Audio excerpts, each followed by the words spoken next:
Hey!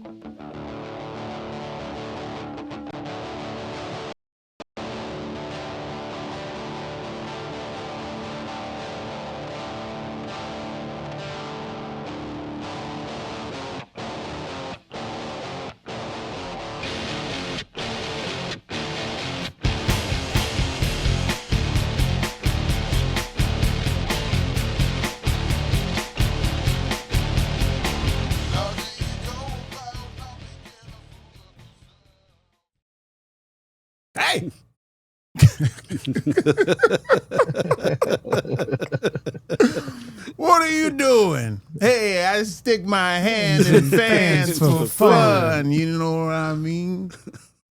Welcome to another episode of the Plaster Casters. My name is Shane. We're going to have a rock and roll party tonight. Woo! Oh, hey.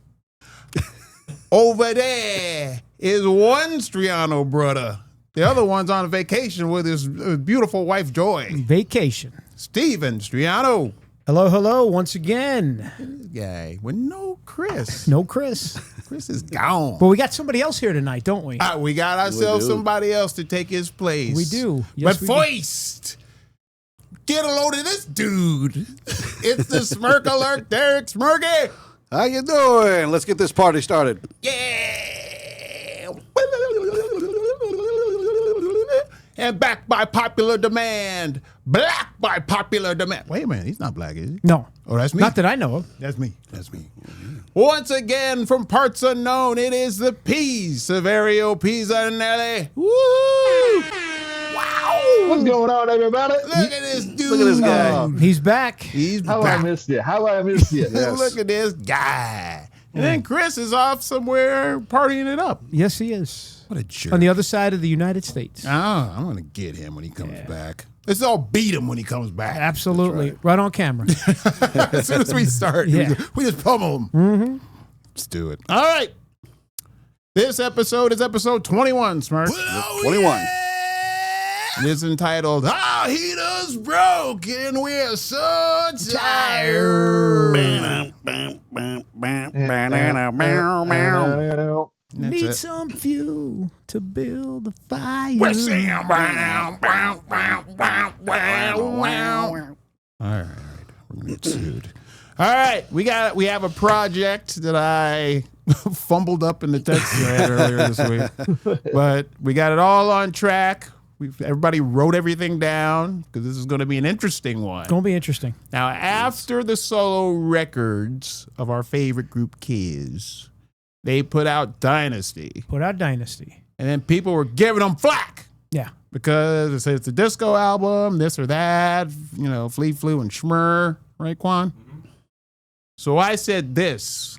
I go, we should do a what if. What if we had our pick of the songs that wound up on the next record? It not necessarily has to be Dynasty, but it's going to be, because remember, Steven, if you remember, they were touting it as the comeback album. Yeah, or Kiss's the return. comeback. The return of Kiss. The return of Kiss is what they said. Which I think a lot of people were expecting something different. Right. I don't think they were expecting disco, but Right. that's what they got. That's what they got. But it was coined the return of Kiss, and the tour that went with it was really hyped. Just as hyped and Yes. just as flashy as, the disco styles back in 1979, which is pretty funny. But, which I did see some pictures of Gene in that foil suit. I got to send them to you. He actually looks pretty good in it. Yeah. I don't know if that was the final suit, but there's certain pictures where he does look halfway decent. But anywho, I digress.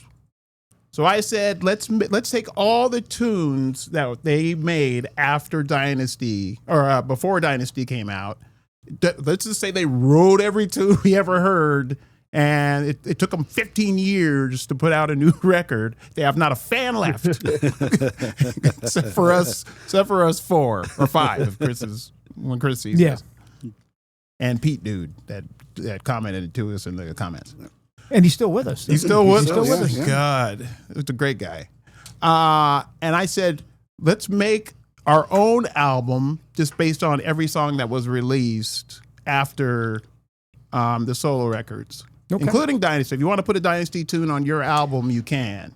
But a track anywhere between. I think that would save Pete if we added if the Dynasty album qualifies. I think that would save Pete to have one tune because Dirty Livin' would be on. Dirty Livin' would be on there. That's a great song. So that's what we're doing. We've created an album, The Return of Kiss. It's 1979. Even if it's Unholy is on it, that's fine too. It would just be wild. It's funny you say that because It's funny you say that. Yeah. Revenge, really? Revenge is as far as I've gone. I didn't go any further than Revenge. that? Yeah. Oh wow! Not even Garfield.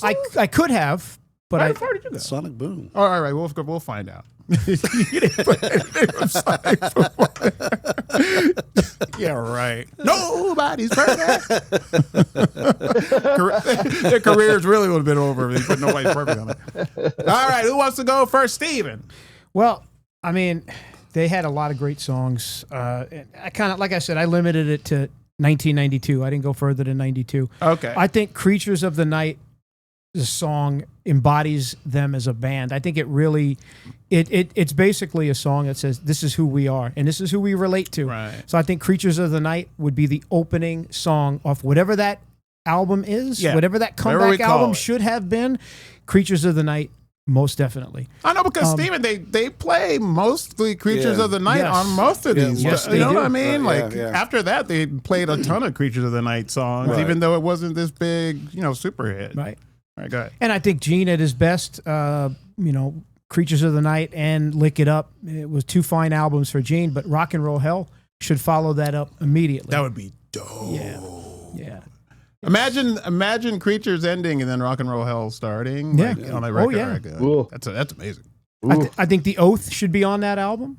I know you love The Oath. The Oath definitely should be on that album. I knew that was coming on his Really? list. Oh, yeah, I did. You could smell it I that could The Oath would be smell on it coming. there. Oh, he does love The Elder with all his heart and soul. All right, good. And we need a slow song or two, right? We Absolutely. need a ballad. We need something to kind of break up because they have a lot of heavy tunes, Kiss. They really do.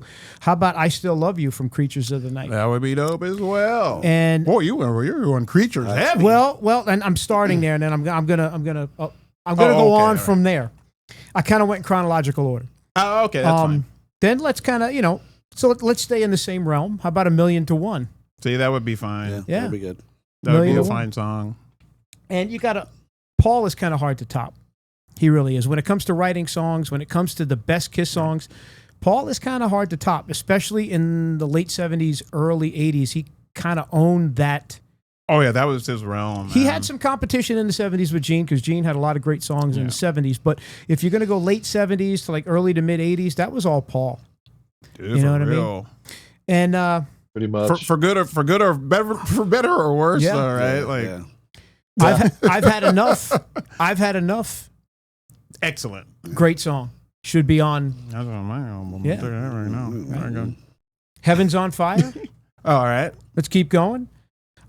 Forever should be the other ballad on there. That would be fine. Because you're picking songs. Cause that's what I based it on. I would pick songs that, were kind of big hits for Right. them Yeah, after yeah, that. yeah. And they kind of want to get in fans' good graces again. You know what I Correct. mean? After all of the solo album turmoil and all that. And you can't forget Ace Frehley because Ace is still in the band. And at this point, as far as I'm concerned, Ace is still a member Ace of the will band. still be in the band. And Breakout deserves to be on that album. Wow. Now we're talking. And then we're going to finish it up strong. We're going to go Domino, Unholy, Hide Your Heart.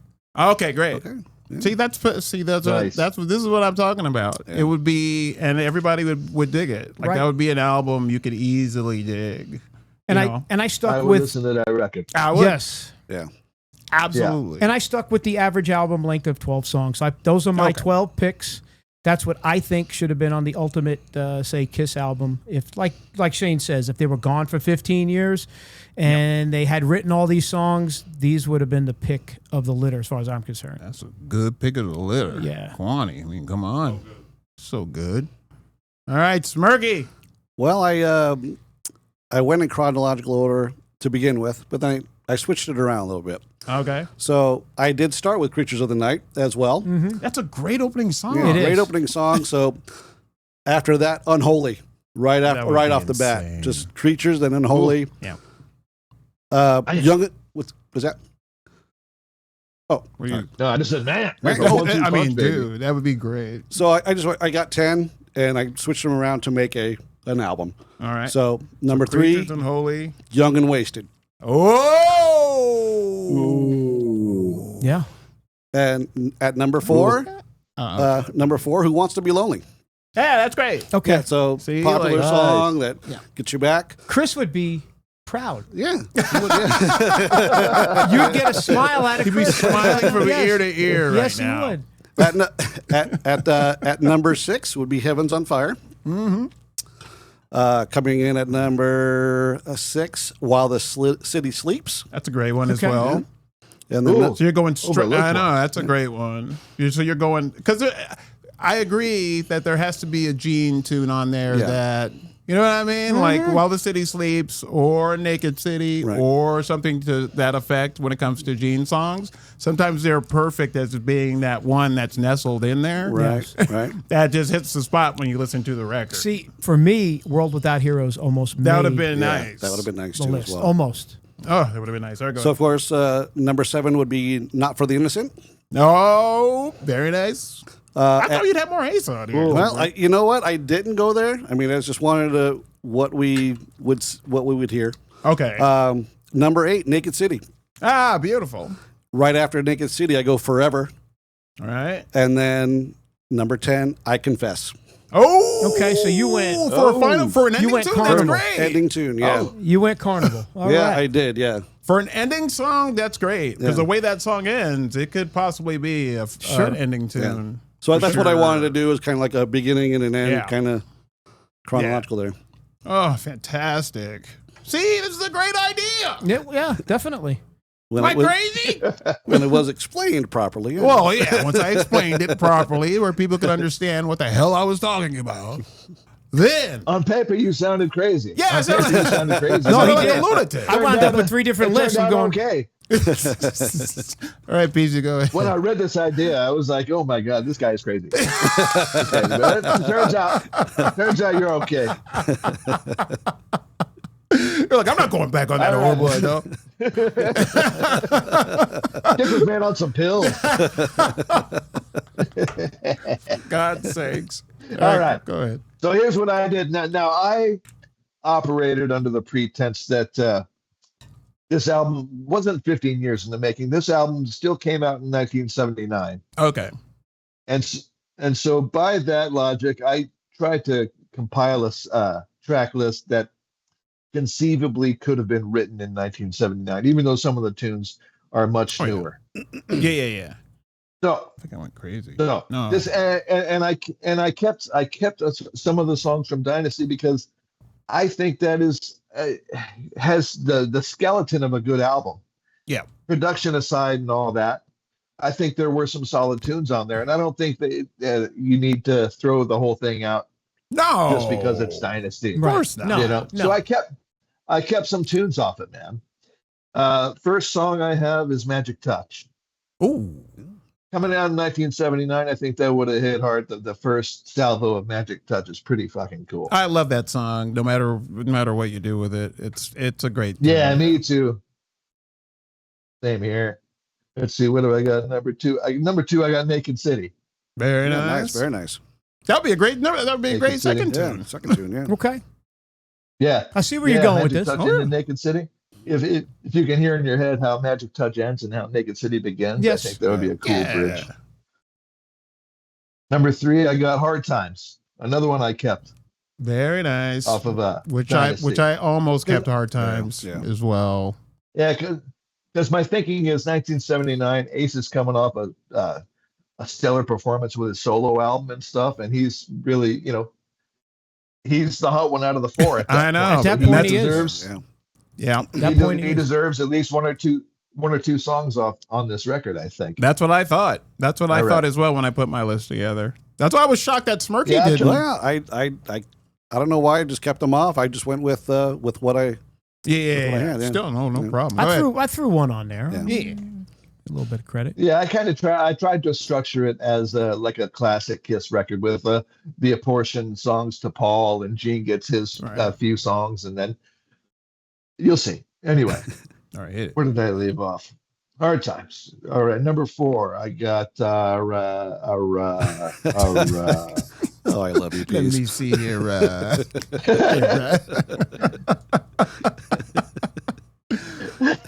Oh, you my dad?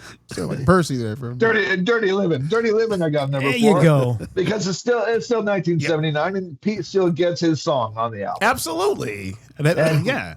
And like Steven said, I mean, it's 1979. What other song am I afforded? Sure. Exactly. So Dirty Living, you make the cut by default. It's either Dirty Living or nothing. Exactly. And so to end side 1, I got God Gave Rock and Roll to You. Oh, There you go. A nice duet. They're that trading close. vocals again. It could conceivably, well, it actually is a song from the 70s, so it actually is. does fit. Yeah. It does. All right, to start side 2, I got track 6. I got Saint and Sinner. Oh, great. Yeah. Yeah, that could conceivably Baby. been written and performed. I'm curious. Are you using a Yeah. chalkboard over there? What's Is going it dry erase board? Who, me? Nope. Oh, no, this is Oh, this is that's my, okay. this is there we go. Yeah. that's where I keep all my kiss notes. Very good. I'm thinking with different late 70s production that could conceivably fit on that record. Absolutely, yeah. Saint and Sinner. Number 7, I got Nowhere to Run. Oh, Nowhere to Run. you love that tune. Come on, man. Come on. I do love that fucking song. That's a Out great of the song. 4 off of Killers, that's my favorite. Yeah. No, I agree. Nobody's putting Rock Hard or nothing on there. No. Good stuff. Wait. Well, that may be on Chris's list. I Yeah. know. We gotta wait till next week for this man's list, Yep. right? We're gonna give him the same parameters and see what list he should- comes up with. Rock Hard's gonna be on it. It's I gonna be know on it. We should just make a fan list for him. I know. Yeah. It'd be funny. We should make one, and then when he comes back, we should do. Yeah, we thought you were going to put. All right, go ahead. All right. Number 8, another holdout from the original album, Sure Know Something. I kept it. Yeah. Yeah. Great song. I kept it. Great song. Fantastic song. Number 9, we got 2000 Man, my last holdout from the original record. 2000 Man, Ace is famous for covers. Yeah. I mean, New York Groove was a That cover, was a hit. Yeah. and that was huge. And again, it's a year later, past the solo records. So It'd be he gets perfect. his cover. Yeah, perfect. And to close the whole damn thing out, I got Journey of 1,000 Years. Look at this Nice. guy. Yeah. What a I think jerk. that is a fantastic. It is. That is a Good song. great album. That's a closer, nice man. close. That's a good closer. Wow. Yeah. What a jerk. Yeah. Oh, okay. You know what? Because I was going to put Journey of 1,000 Years as my last tune, and I took it out and put something else. Okay, so that's fine. You're not a jerk. See, told you I wasn't a jerk. I've been trying to tell you for 30 years I'm not a jerk. No, nobody listens to me. I'm not a jerk. Yeah, sure. Go sit down over there, jerk. Dude, all I'm saying is it's an excellent list. I didn't think you were going to put so many Dynasty songs. Yeah, me on there, neither. though. Me neither. Yeah. You know, I do. I got my share of Dynasty songs on it, but I didn't. You know, but dude, every one you picked fit perfectly. I understand where you're coming from because they're all great. They're all great Kiss tunes for real. That Dynasty gets a short end of the stick, but it's mainly because that was produced. Well, we rated I it high really last think week. I know, but I'm Was just saying Made, by I think people. was the only one that was a disco tune. Yeah, The rest of it was reality. Yeah. It just gets the short end of the stick all the time just because of that. But I mean, if you harden it up, you harden it up. But you're right. When we reviewed it, Right. Steve, and we did give it high marks. I gave it the high threes. Yep. I mean, it's I think we all did. yeah. All right, this is my record. You hear me, Kwani? How many songs are on it? I think 12. Wait, Okay. 1, 2, 3, 4, 5, 6, 7, 8, 9, 10. No, 11. 11 tunes. I'm starting with I've Had Enough, Into the Fire. Okay. I'm starting for the opening track. Now listen. This is the only tune that I got on here that's from the Thayer singer portion. Okay. It is Wall of Sound. I think that's an excellent second song on a Wall on of a Sound? record. Wall Yeah. of Sound. Because it opens up nice. I forgot about that tune. I forgot about that song till you reminded me about it. Yeah, Yeah. that is a good fucking There was a song. couple It's of the only Yeah. true Kiss song. there was a couple of good songs on Monster. I agree. Freak was Freak good. was great. I even like The Devil Is Me. That's fine. It's a fine tune. It's a little much, but it's fine. All right. Track 3 is 2000 Man. Could you imagine Wall of Sound Hell ending yeah. and then 2000 Man starting? Because once again, Hell yeah. Ace was a popular dude at the time. Mm-hmm. Solo album went crazy. Everybody's looking for more Ace tunes. 2000 Man would be great. Sure. 4th tune after 2000 Man fades away. Yeah, 2000. Hide Your Heart starts. Yeah. Hide Your Heart. Very nice. Hide Your Heart is a great song, and it's a great Paul song. After you had the toughness of I've Had Enough, you listen to a couple other tunes, and then Paul comes back with Hide Your Heart. It's dope. After Hide Your Heart ends, what else could it be but Dirty Living? or Pete don't get a song. Pete don't get a song. Should put Dirty Living on our albums twice just so Pete can get a song. All right, Dirty Living fades away. And then I got a body built for sin and an appetite for passion. I mean, that would be the opening of side 2 would be I Just Wanna. Okay. Which would be pretty Nice. dope. And then in the style of Animalize when Thrills in the Night starts, or in the style of Look It Up when 1,000,000 starts, I put Forever to be after I Just Wanna. We got a lot of songs in common. Yeah. So far. Yeah, We that's do. true. That's true. But I know those are Forever is going to be a hit without Yeah. a doubt. You need the staples in there. Yeah. You do. Forever's over. Into the Void starts. Into the Void is a great Ace tune. Once again, back into the Nice. Ace fold, which would be super dope if you put those two together. We should have played these together. Yeah. That'd have been dope. After Into the Void, I went Carnival and I went Seduction of the Innocent because that's a nice slow Gene tune. You don't normally get those, No. right? Which would be dope. And then after Seduction, immediately Rock and Roll Hell comes in. There you go. That's- Which is the song right before the last song, and it's heavy. Like Rock and Roll Hell has a great story. Like it's a brilliantly written song by good Bryan song. Adams and Jim Valance. Like And Gene Simmons. and Gene too. But it's a completely and Gene. I think Gene put a word or two in there. He might have. Yeah. Yeah. I think Gene wrote that. And then after Rock and Roll Hell ends, then Look It Up closes the record out. Because Nice. Right. it's Paul wants the rah tunes all the time, especially to be the end tracks to all these records. I think Look It Up is a perfect ending tune for an album, to finish it off. I mean, that would be nice for, sonically, one after the other would be really nice. Very nice. Very nice. Very nice. Very nice. We did it. Yeah, What do you got? we did it. I think it was 4 very individual. I know Lists. which if you're watching this and you want to comment down below, like tell me what your list is. Like Kiss have been gone for a long time and they put out a record and all these tunes are available. Yeah, you think you're so smart? They It's give on us, your list. yeah, you give us your list, huh? If you're so bad. It was put on a K-Tel. It's the K-Tel Remember that? Those album. K-Tel albums? Yeah. You ain't bad. You ain't nothing. Leave me alone. All right. Remember that, Quan? That's from the Bad video. And he said, okay. He said, okay. I'll take your word for it. All right. With that said, what are the best Kiss songs that we know of that the individual members wrote? Like, what are some of your favorite? You don't have to give a list or anything like that, but if you want to throw some out there that individually with no help. Because, I looked on Hot in the Shade and every song was co-written by somebody else. Yes. It took a There team. were a couple albums like that I noticed. Yeah, where it just took a team to Yeah. write it. You're just going, you guys can't write a whole album just by yourself. If it wasn't the first 3, I think the first 3 is the closest they came. Right, yeah.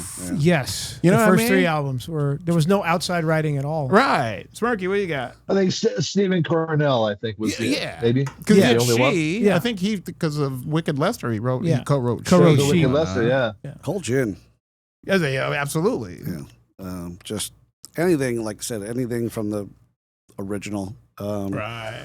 Those are just the essential. The original three. The original three was just, I mean, harder than hell. I mean, the big songs too as well. Anything off of those three are just them. Yeah. And it's just great. And written in a way that they were so young and hungry, and they took their time to write these songs. Yeah. So basically, a ton of what I got is from the first the first three albums, but there are also a ton later on in life where you just go, oh, I didn't know they wrote that song completely by themselves. You know, but what else you got? You got anything else? I don't have anything else on that one. Well, you like Cold Gin, Cold like Gin, Parasite is another yeah. one. Steven? Well, I got to bring this up just because it's interesting, to say the least. You know, you got a song like God of Thunder, Right. which became Gene Simmons' trademark song, right, for his character. Right. But it was written by Paul Stanley. Right. Alone. No co-writing. No co-writing whatsoever. The song was he kept most of the lyrics. Most of the lyrics. The song was a little bit incomplete. I think they added maybe a verse, and the song was rearranged. Right. And of course, it had heavy production, Bob Ezrin, and made the song what it is. But the song, what it was, if you really listen to the demo, it was a Paul Stanley song. Yeah, it was up tempo. Up-tempo. I mean, that was 90% of it was up tempo. It sounded like it could have been off of Rock and Roll Over. A Paul Stanley song on Rock and Roll Over is what it sounded like it could have been. And it was just something that Paul didn't want to finish. And then Bob Ezrin said, nope. We'll take give that. it to Gene. Let's give it to Gene and make a production out of it. So I think that song, God of Thunder. It's almost like Making Love, except it's God of Thunder. You know what I mean? Like it has the same kind of bare bones piece. Yeah, exactly. It had. I mean, if you listen to the demo, it has a completely different feel to it. Yeah. I mean, it's not dark. It's not dark at all. It's like you said. It's an up tempo number. You know, it almost sounds like it has shakers in it. Yes. Yeah, dude. It does. Because the drums, like he's tapping on the hi-hat like it's yeah. Yeah, exactly. Like you're going, dude, like it had the first time I heard that, like I was taken aback a little bit because I was so shocked at the way it sounded, you know, in comparison to what we know and love. I was just like, whoa. But Paul sounded so cool. I was like, this is cool. Like I couldn't, like you can't deny that it's cool with Paul singing it. It's just a great song. It is. I mean, without a doubt. Well, how about Deuce, written solely by Gene Simmons? Amazing. Great song like, on their first album. Yeah. And it was a staple for a long time. Right. During their concerts, they always played it. And I think they gave it up at one point. I don't recall exactly what period they did, but they stopped playing that along with Strutter. They stopped playing Strutter at some point too, because it was a staple for so long. Yeah, and opening with dudes. Yeah, correct. not just a staple. Yeah, not just a staple, but the show opener. Yeah. And for a lot of years in the 80s, they brought it back as the show opener. Sure. Right. You know. I know, but to get rid of Strutter, like there's a couple of songs where you're just going, you're getting rid of Watching You. Yeah. You're getting rid of. Yeah. Like, how can you do? Or get rid of She? Like, how can you do that? Considering for real, yeah. Like you would think they would have kept She when they were without makeup or something. Because I think you brought up Watching You. That's another Gene Simmons song that he didn't help get any kind of co-writing help with. It was all him. Right. Dude, which is amazing. Like there's some of this, you just wonder. You go, burn, bitch, burn. Like how the hell? Watching You? Yeah, how did he? No. It just shows you how like comfortable. Boy, are we comfortable? Like, burn, bitch, burn. Pease, what do you got for your favorite single member tunes? Single members. Let's see what I got. I got Larger Than Life. Yeah, Larger absolutely. Than Life. I mean, that was at the time when really they almost never wrote by themselves. This is creeping into almost exclusively co-writer territory. Oh yeah, especially Larger for the Than Life, fourth side of you know the fourth Love side. Gun, Yeah, I think that was the only song on there that was solely written by anybody. I think I could be wrong. Rocket Ride. Was Rocket Ride completely written by Ace? Strictly by Ace. Yeah, Rocket Ride was strictly written by Ace. Okay, Right. I stand corrected. Rocket I stand corrected. Yeah. But you got Larger Than Life. I think that's an overlooked song. I think that's a great song. I love that song. Yeah. It's one of my favorite songs. So much so that my friend Shane Williams Yeah. made a on primitive equipment, mind you. Yes. made an extended mix of Larger Than Life on cassette. On cassette. I know, didn't I? Yeah. I remember that. Go ahead. Yeah, we played it in the Chevette all the damn time. And what was it called? Longer than life. Longer than life. I took a That is. You made like a 12-minute version of that tune. It was fantastic. It never ended. I just pasted it together. So, like what's it like? You know the it can't be sold. Whoa no. That drum part, I think I stuck together 4 or 5. Oh man, it was meticulous. It was seamless, man. It was seamless. I'm looking over at him, going, "Isn't that cool?" He's just like, "Oh my god, this song's love." But Let's see another one. Yeah, Black Diamond is pretty fucking flawless. That's on my list again. Yeah, Paul writing for somebody else, which he did more than I guess we remember. Right. I Stole Your Love while we're talking about Paul. Mm-hmm. And Jesus, I mean, watching you, come on. Dude. Get out of here. You know what I got on back? I got Fits Like a Glove. I didn't know Gene wrote that by himself, but I love Fits Like a Glove. Like that riff is like Gene created that riff. That riff is tough. It's all get out. Yeah. And that's, I mean, Vinny is pretty much a co-writer on almost all those tunes. I know. That one and maybe one other. But for that one to just be Gene totally by himself, like I was shocked by that. I thought for sure Vinny had something to do with that. Dude, because I got Come On Love Me, which is absolutely incredible for Paul, especially at the time.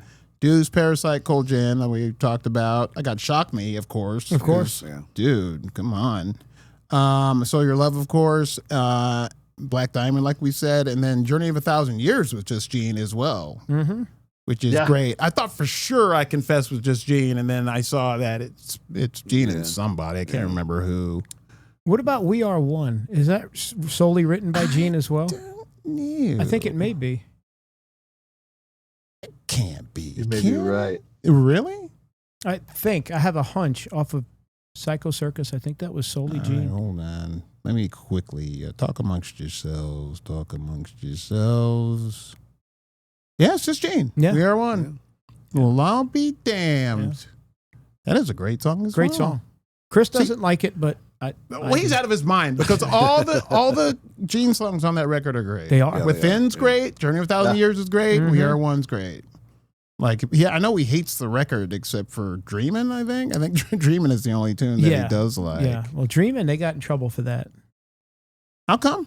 They got copyright. It was the same riff as Alice Cooper. Right. Yeah. You know who wrote that one is Paul and Bruce. And Bruce Kulick. Kulick's name is on that too. I'm pretty shocked by that. It's the same riff as School's Out. Right. Just slowed down. It's a slower tempo of the same riff. That's hilarious. So the publishing company got a hold of that and said, okay. What are you going to do? What are you going to do? Give me money. Yep. I didn't know that Into the Void was co-written. Like Ace didn't write that by himself. No, it was somebody that was in his solo band. Carl Cochran? Yes. Yeah. It was his guitar player at the time before he got back with Kiss. Which is like... Actually, that guy, he came up with the riff.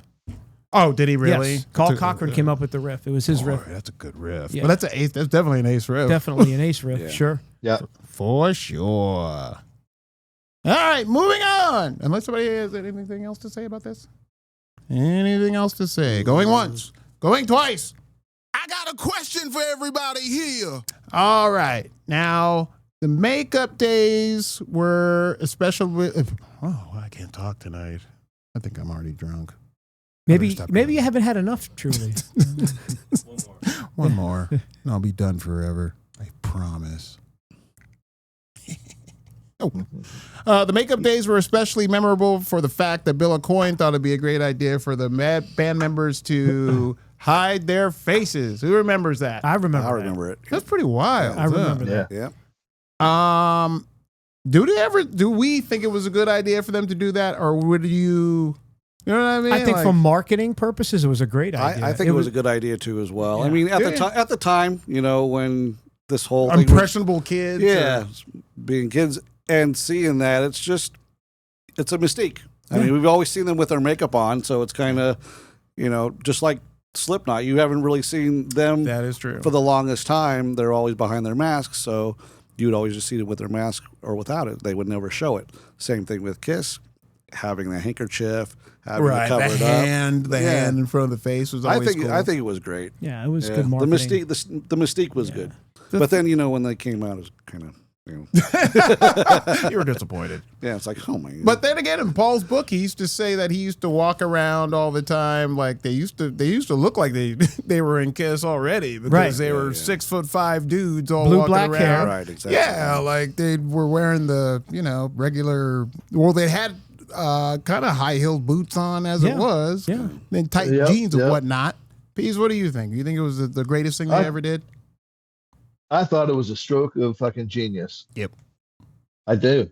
I mean, especially at the ages we were at that time. I mean, how many of us looked at that and just our minds would run wild just on the visuals alone? I mean, that's what wrote me in at first. Yeah. I can't lie and say it was the music. The music wasn't the first thing that hooked me in. It wasn't. I mean, I stayed for the music and I was pleasantly surprised that it was actually good. Right. But fuck, man, I wanted to be Ace Frehley, and I don't know if I would have wanted to be Ace Frehley if it was just some dude in some jeans. Yep. Yeah, true. Agreed. Yeah. That dude looked like, those guys looked like they were made out of magic. Yep. I agreed. Like like it wasn't only the fact that they wore the makeup, it was the fact that they perfectly fit their characters. It's the weirdest part. Like how that's the thing that most amazes me. That how could they fit their characters so well like that? Right, yeah. Just by kind of practicing in the mirror and putting on makeup. We couldn't do that. No. Not at all. No. We look like mental patients who try to do that.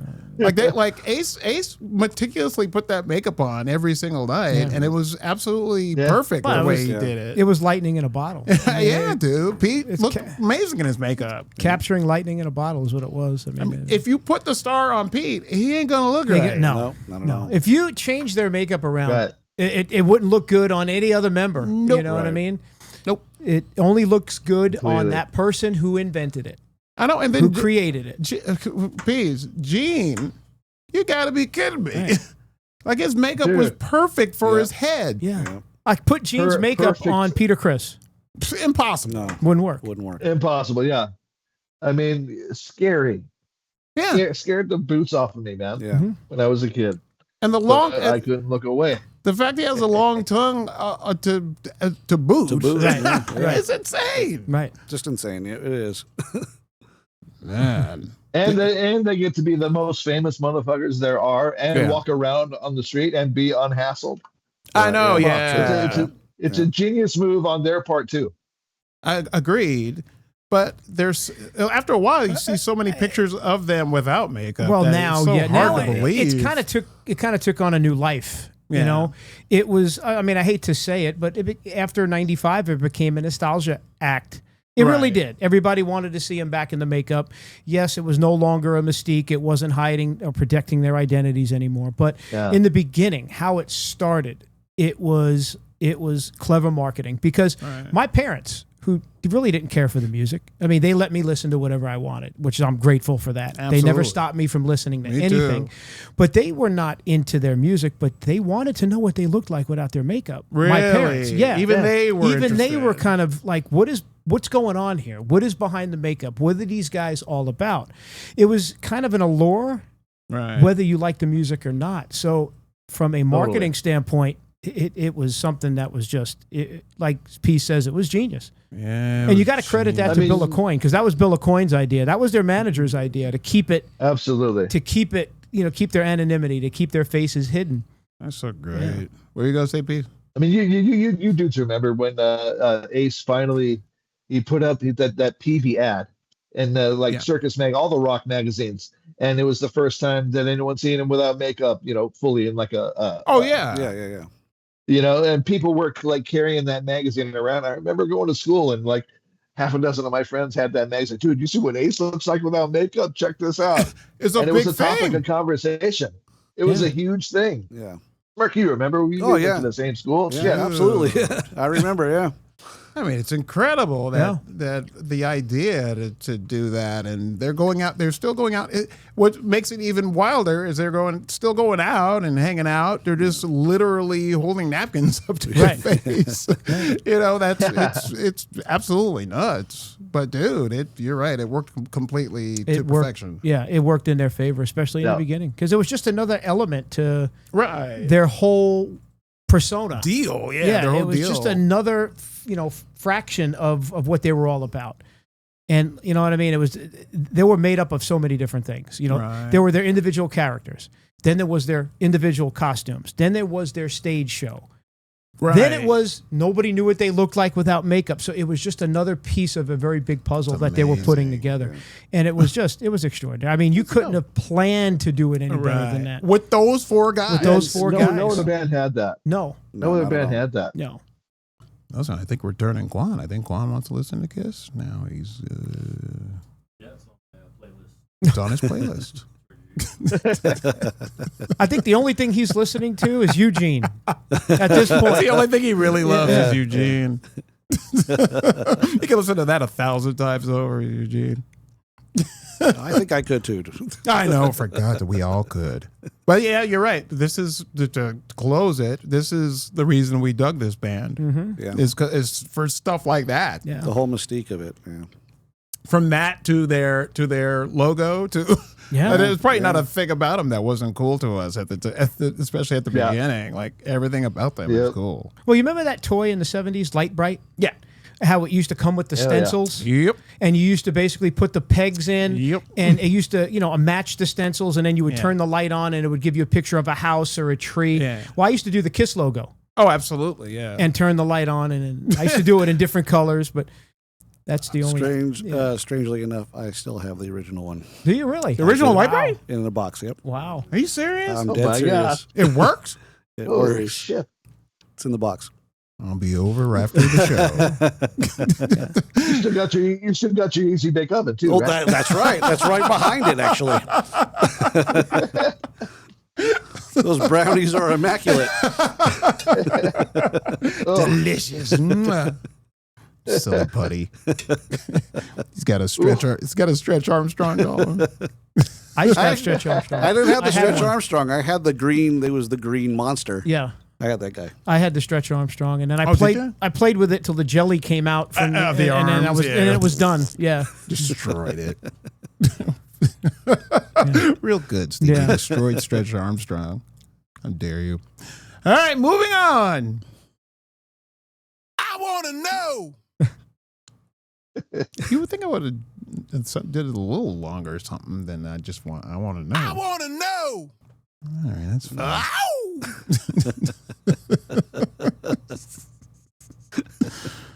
It just sounds like me. And anyway, no matter what, it sounds like me.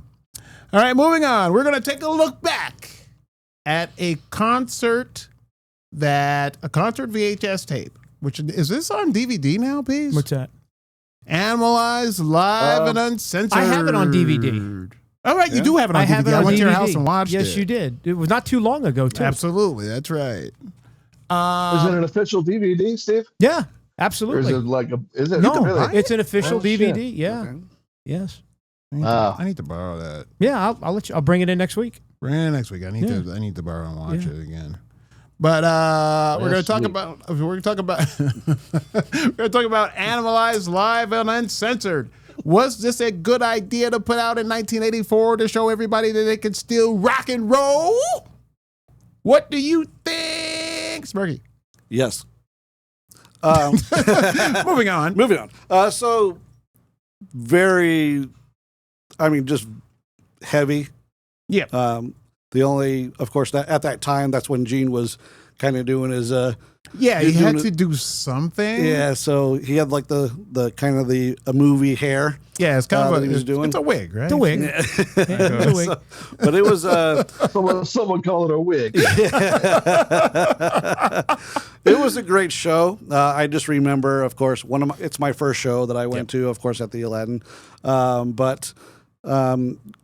Yeah, it was a good rock show Experience, if you will. Yeah. Especially for them, because there's no makeup. Right. Yeah. So, and this is the first time you could watch a concert by them because this is only their second record without makeup. Right. So this is the first time you could watch a concert in its entirety to actually see what they're about now. And Gene's bass solo was fantastic. It was great. That was just so good. Great solo. Fantastic. Fantastic. And of course, Eric. With Eric sings joining in. and singing too as well. Oh, it's great. Yeah. It was all around. It was an all around good show, showing at that time, 1984. Had a lot of great songs on there too as well. Did Bruce weird you out? Well, I think when I first saw it, Bruce kind of weirded me out a little bit. I wasn't sure I didn't know how to take Bruce really at that point. He wasn't very as animated that he usually is. Because I know that at that time, of course, Mark St. John, now he had to play, so it's kind of in that general realm that it came at, that asked him to play. So he's playing the show now. I think that he wasn't coming to his own at that time. Not this yet. Yeah, not yet. Not yet. But he was. That's probably the only thing for me that it was a little bit weird that Bruce was there because I didn't know a thing about him. But Nobody other did. than that, Nobody did. He wasn't on an But it album was yet. awesome. But Black Diamond's awesome. Yeah. The whole 9 yards, Steven. I thought it was great because just for this, if it's great for one thing alone, they were finally embraced by MTV. Absolutely. Okay, if you remember Creatures of the Night, they made the I Love It Loud video, which was panned by MTV. MTV did not show that video. They didn't show it. They spent money to make the video, and it was no platform for them. Okay, so then they took off their makeup in '83. MTV embraced it. They started showing their videos. Yeah. Basically, every video that they did for Lick It Up was premiered on MTV and played in heavy rotation. All Hell's Breaking Loose. All Hell's Breaking Loose, Lick It Up. I mean, it was just every hour you saw one of their videos. And then you go to the next year, they finally have a concert, a full-length concert by Kiss on MTV, primetime. And it was really them getting the exposure that they deserve. And it was showing everybody, hey, we took our makeup off, and here we are Check on MTV. us out. And we could play without makeup. Dude. Go figure, right?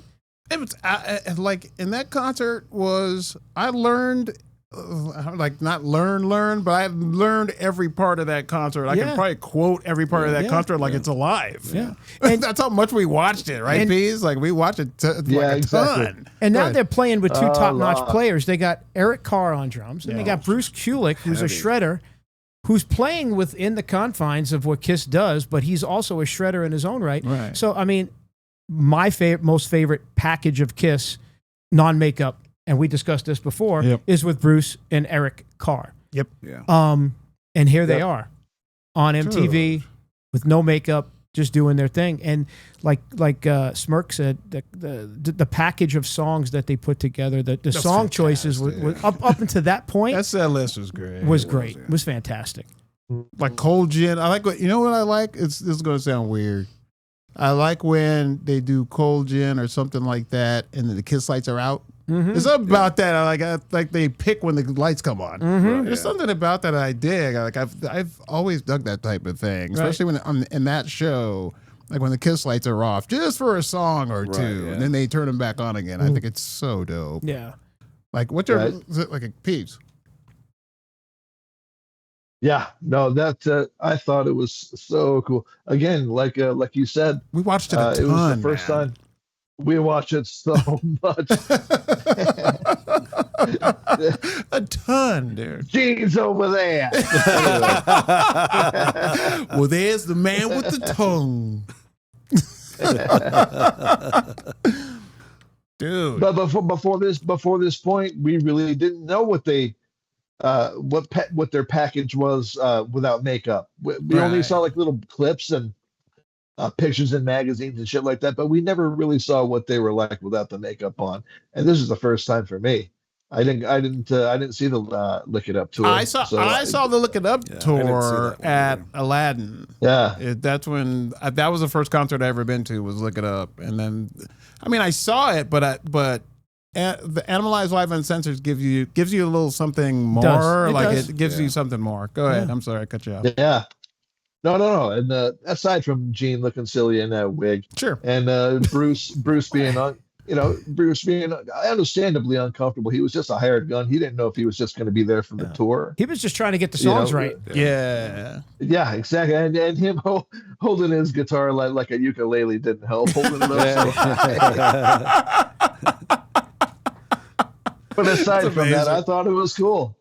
I mean, they were only 10 years old. They were not the legacy act that they are now. Mm-mm. And they were still in the mix in the conversation as far as new music out there. People, they were still part of that conversation. Right. And they made it out of the 70s, where a lot of 70s bands could not do it. No chance. They had once the 80s hit, they were done. They were done. Yeah. But Kiss changed it up enough to where they were still competitive in the 80s. Yeah. Especially 83, 84. Yeah.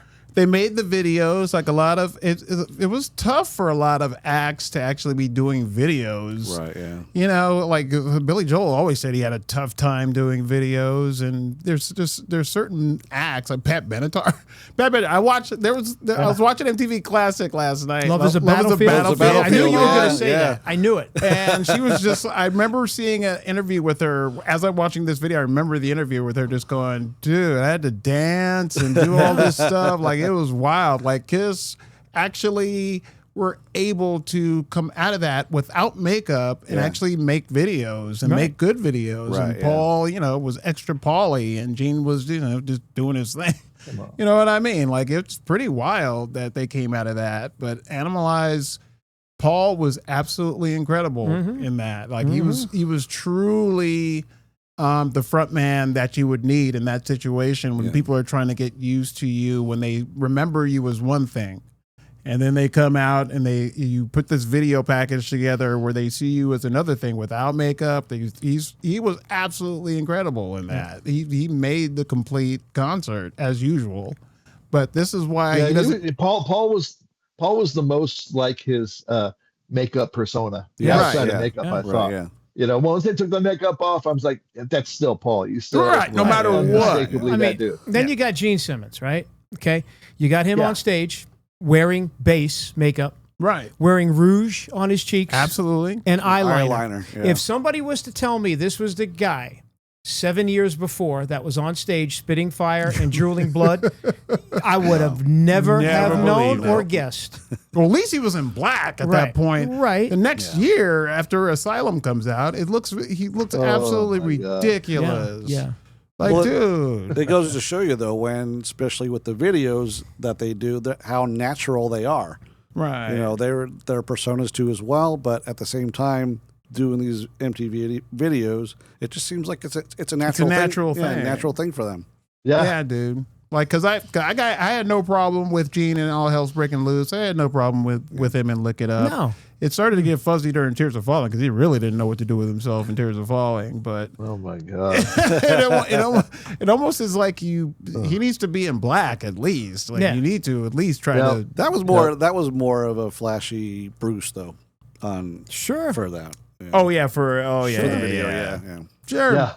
Yeah, dude. But dude, Animalize, dude, I watched that thing so many times.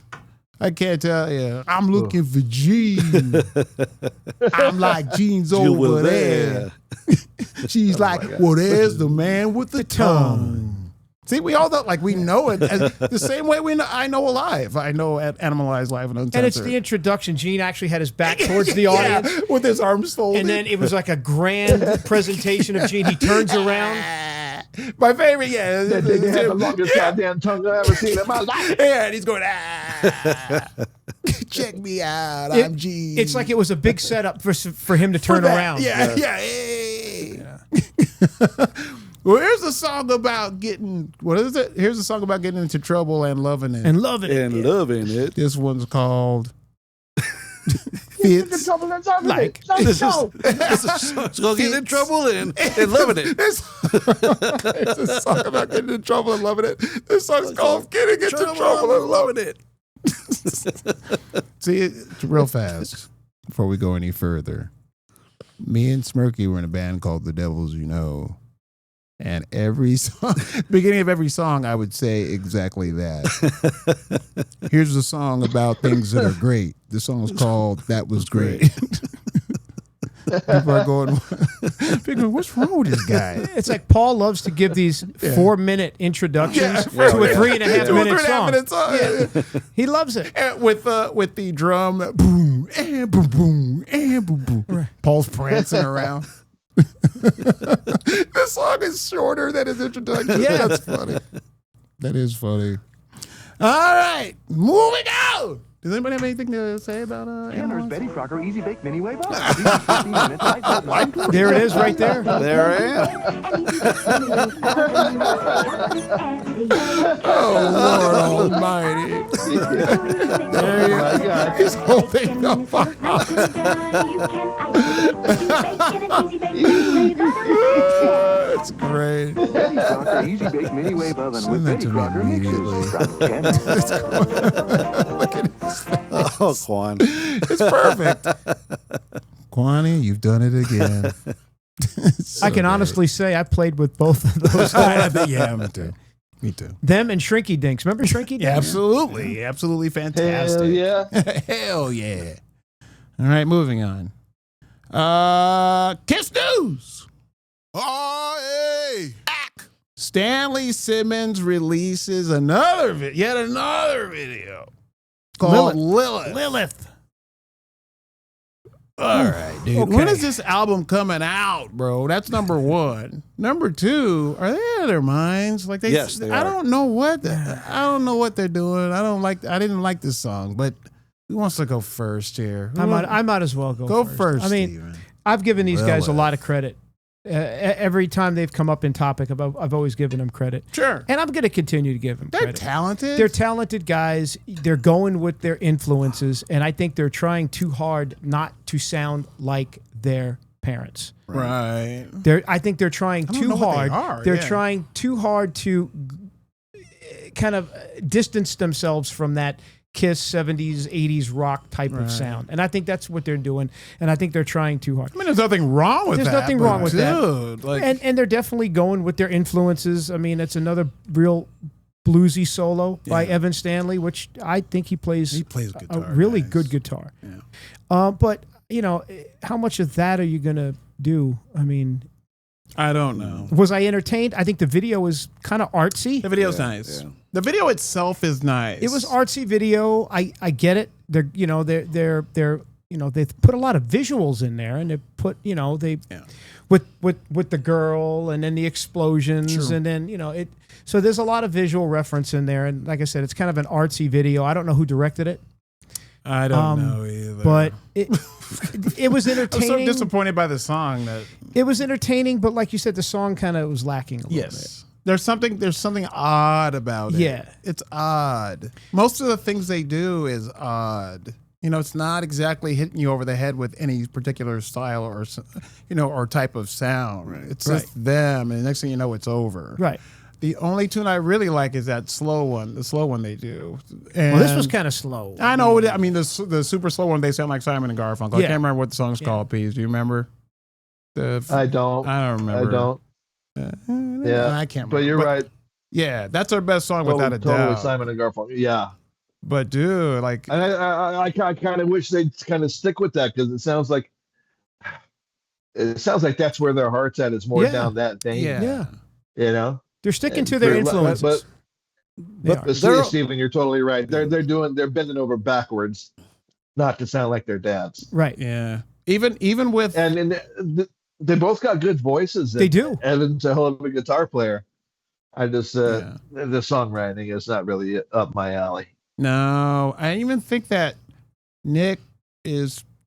I don't know if he's trying to sound like Gene or not trying to sound. I think he can't help but sound a little like Gene at certain times. But dancing on the what is it? Dancing at the edge of the world or end of the world or whatever. That song, he really reminds me of Gene. Sure. But I'm not sure what his voice sounds like. There's too much goofing off during his parts to where you really can't get a feel for what he truly sounds like, it seems like to me. Smirk? I just kind of wish they would kind of stick with a genre. Right, they're And all over the They are place. just all over the place. I mean, this song is different from the other one, but this is a bluesy song, but then there's the Simon and Garfunkel The song. folky, yeah. And it's really all over the place. They can't really find what they want to sound like. Yeah. This one, if you're just listening to it, I know the visual on it. It's a little Kravitzy. Yeah, I agree. Yeah, I agree with that. Yeah, that's what I heard when I heard this song. It's very Kravitz.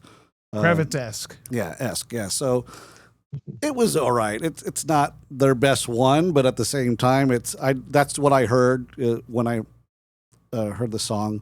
Not really on the video itself was pretty good, but at the same time, I think that's all I heard. But I just wish they would stick with a genre. Pick a lane, man. Yeah. Pick a lane. And then the lyrics are so literal. They're literal, but they're good. They harmonize really good together. Yeah, they do. They're So, talented kids. Yeah, they're talented. Yeah. I just wish they would loosen up a bit, and I know they're trying to be themselves, but I don't even know what that is. Do they have a producer? Is there somebody producing their stuff, maybe directing them? If not, maybe that's what they should be, looking at. Kind of streamline it a little bit. Bring it in. But this album needs to come out so we could hear at least his whole record all at the same time. All right, moving on. Big Kids Album Spotlight Alive 2. Well, let me tell you my story. All right, this is going to be about Kiss Alive 2, our album spotlight for tonight. What a great record for the most part. I mean, it's not as good as Alive, but it is pretty great. No. Peace. Yo, it's I love Alive. I mean, of course, we all love Alive too. Great but booklet. I do have a special place. Some great booklet, great packaging. Just Gene on that cover is. Come on, if you weren't a fan before you saw that, Right? you're a fan after you I saw agree. it. But all four pictures Like are so super cool. Yeah. Beatles. They're super Beatles-like. Very good. Yeah, but They all they're cool, looked though. ultimate cool. Yeah. And but like you said though, it's not I don't think it's nearly the album that Alive is. Aside from side 4 is fucking boy. fantastic. Yeah, I agree. Kicks you right in the Yeah. ribs. Yeah. I love that they did that, and the fact that all the songs were called, even the cover, the Dave Clark Any cover way you was want it. cool. Yeah. Any way you want it. Yeah, it's not Then She Kissed Me. I'll say that. I It's know. more palatable.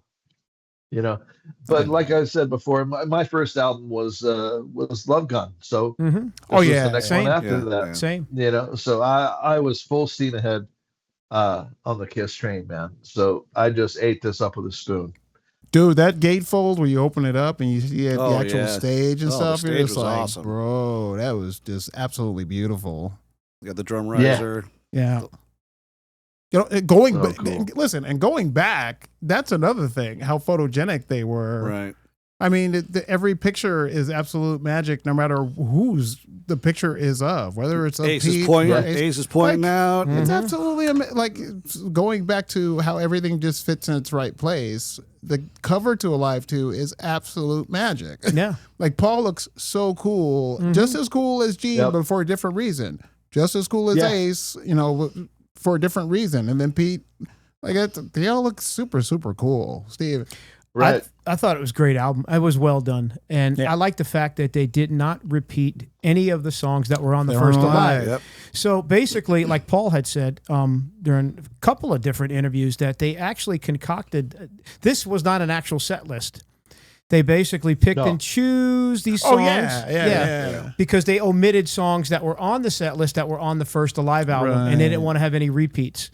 So this was not an actual set list, Which is interesting. That's an interesting great. thing to do. It was actually great that they didn't cheat the fans that way. Wow. They didn't duplicate. They didn't replay any songs that were on the first Alive album, which was good. Which is crazy when you actually look at a concert from this period, because you see Strutter when they're playing Strutter, they're playing Deuce, they're playing a bunch of songs from the first Alive record, but they're peppered in. Sure. Which is absolutely incredible. And now Making Love sounds terrific. Yeah. Oh, absolutely. And like P says, it doesn't match the first Alive. The first Alive is almost a perfect album. Right. It is. Yeah. This is, good. It's good. It doesn't match the first, but it's excellent album. Yeah, that fourth side, All American Man, was my favorite Paul song for a long time. And even Yeah. Rocket Ride. Rocket Ride was Rocket Ride as Rocket well. Ride, yeah. And that's another thing. Ace, Yeah, go ahead. I love Rocket Ride more than I love Shock Me, actually. Oh, Especially, I agree. You know, I agree. I love it And as I much love as Shock Shock Me. Me. Yeah. But dude, because Ace is starting to use effects at that point that Right, nobody yeah. else is using. Mhm. That phaser or flange or whatever was fantastic in Rocket Ride. But listening, like, especially with Alive that came out, all the banter. Yeah. Same thing with this one. Mhm. Absolutely. You listen to this over and over again. You know what's coming up next. Ace's Shock Me. You know the solo by heart that he plays at the end, especially at the end, man. Yeah. So, Dude.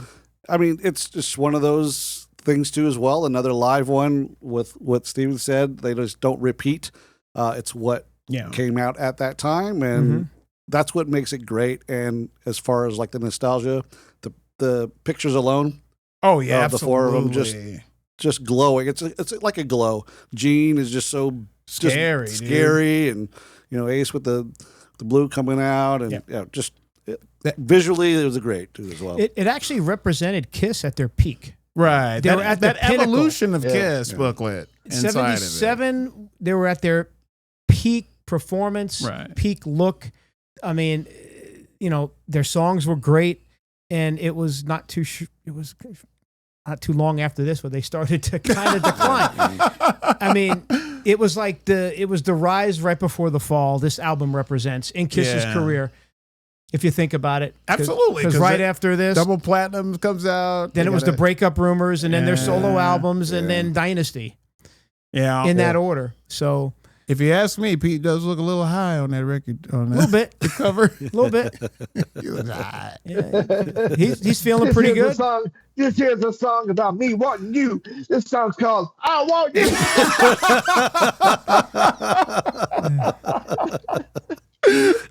Very inventive. Yeah, very inventive, Paul. I'm feeling sick. Let's call a doctor. The only thing I could say maybe negative about this album, and there's not too much negative, it's not as well produced as the first Alive. No, you could tell it's very. You could tell they were in a studio doing some studio stuff. No matter how you try to ignore it, it almost sounds tinny. If tinny's a word, it kind of sounds tinny. Yeah. Maybe a little bit of high end in the production. I don't know why, but it's not as. But other than that, it's a great album. It's great. It's good representation. It's still great. Yeah, the way they actually do Detroit Rock City first. Yeah. King of the Nighttime right after that. It's so nice. Yeah. God of Thunder, like bass solo or a drum solo during it. Well, bass and drum solo. Yeah. I mean, it's very, very, it's well produced. Yes. But not as good as, not as good as the first. Well produced as Alive, but still, it does its business. And then what totally makes up for everything, every wrong step on it, and there's not many, is the fourth side. Yeah. Fourth side is so good. Yeah. Well, you got Kiss had their first 3 studio albums.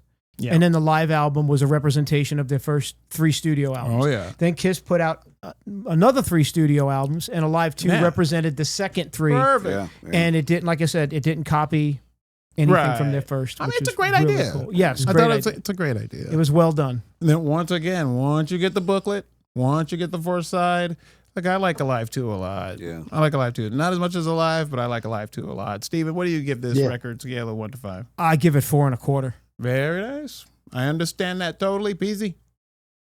I give it a flat 4. Okay. Very nice. I like that. Mark. I was going to agree. 4 1/4. 4 1/4. Very nice. I love All American Band so much that I will give it 4 1/2. Nice. Yeah. I love that fourth side so much. I thought it was just a great idea. I love Rocket Ride so much. I love Larger Than Life so much. Longer Than Life so much. And I love All American Man. Forget it. All right. Check what you're listening to. Then we're going to get the heck out of here. I'm sure Quan is ready to throw us right on out. Steven, what you been listening to lately? Well, you know what? Smirky, what have you been listening to lately? Let me go. Hold on. He's pointing a smirk. Let me go to the list. He goes, please don't call me. Please don't call me. Oh, damn it. You're not going to believe this. Oh, go ahead. How about Old Dirty Bastard? Oh, for real? Yeah, ODB. Yeah. Yes. Ooh. Baby, come on. Baby, come on. Baby, I got your money. Oh, dude, that's a great one. Great one. Chris, I mean, Fantastic. It sounds so much better with the extra New York stank on it. Yeah. Dirty bastard. Oh, dirty bastard. Dirty bastard. It almost what didn't sound like a name. It sounded like he was actually calling someone an old dirty bastard. for a minute. Go ahead. and my second favorite song, Brooklyn Zoo. Oh, nice. Yeah, I Beautiful. mean, it's Hell yeah. he's just Dang. That's great. yeah. He was kind of the, for lack of better terms, he was the John Lennon of the Wu-Tang Clan. He kind of had the real off. Boy, that's high praise. I mean, he was. I mean, Method Man was more, say, like a Paul McCartney. He was more of the fan Right. favorite. He wrote the songs that everybody liked. Right. Old Dirty Bastard He was- was a loose cannon, if you will. Yes. That makes sense. More obscure, Yeah. a little bit more. I mean, he wasn't as direct and wasn't, he wasn't the fan favorite, say, that RZA or Method Man was. Right. But that's why I liked him. Yeah, because he would experiment. He was Yes. more experimental. Exactly. Than the others. Correct. Like Method and And that's what RZA. John Lennon was. He was more experimental Absolutely. with the Beatles. True. Especially as the years went on. This is what a great Yep. comparison. You would think that'd be a great comparison. It's a great comparison. Yeah. To I mean. And again, in English. like John Lennon, gone too soon. I know. Come on. Pease, what you been listening to? Let's see what I got here. Oh, Thin Lizzy, baby. Thin Lizzy. Hey, we just were talking about them not too long ago. Absolutely. I've been on such a Thin Lizzy kick lately. It's been great. It's just craziness. There got so many records and so many great records and so many songs that were never ever on the radio, as per usual with most bands. The best songs are not the ones that were played on the radio. Right. Yep. And same is true about them, man. I mean, their whole run up into the 80s Yeah. before Phil Absolutely. Lynott died. I mean, even Phil Lynott's solo album is good. It's just See, that's Can't one I say never enough listened about to. I forgot he had one. I agree. Yeah. I nenever listened to that. I need to for sure. yeah. I mean, it's something we never really got into back in the day, but it's just only now in our later, more mature years that I'm developing a taste for them. Well, dude, you need to have a listening party at your house, so we can go over absolutely. there Yeah. and hang out. That's enough. Absolutely. Yes. All right, Smirk. I have a rotation of Finger 11. Ooh. Oh, yeah. Okay.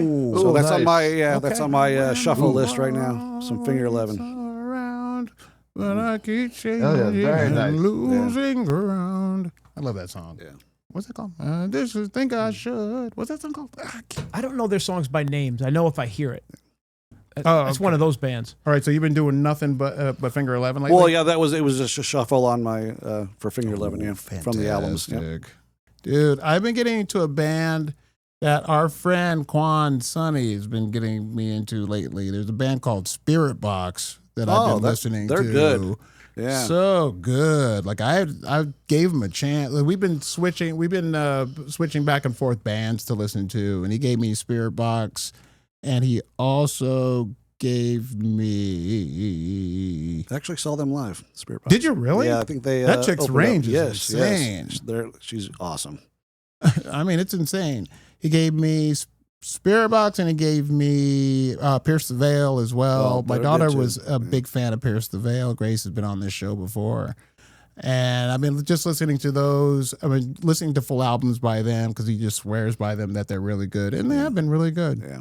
I've been pleasantly surprised. And I gave him Quicksand, and I gave him like all the stuff we Nice. listen Okay. to here. Right on. I'm going to give him the first Kiss album, yeah. see what he say. All right, that will do it for us. We had a wonderful time here again. Please come back next week and see if we can entertain you once more. Drop us a like. What do you hate us? I know. So like and subscribe. Quit messing around, right, guys? That's right. Cost That's you right. no It's free. money. Doesn't Yeah, cost what- you anything. Comment. It takes 3 seconds. I mean, 3 seconds. What else are you doing? I mean, just stop for a second What for else are you doing? vacuuming. Is your day that busy? No. Stop it. You ain't doing nothing. All right, we will see you next time on the Plaster Love Casters. you. I'm Shane. That's Derek Smirky. That's Steven Sriano. And there's the Peas. He's back. We'll be back next week. I love you, Eva. I swear I do. I love you, Cindy. Have a good week, everybody. Bye. Thanks.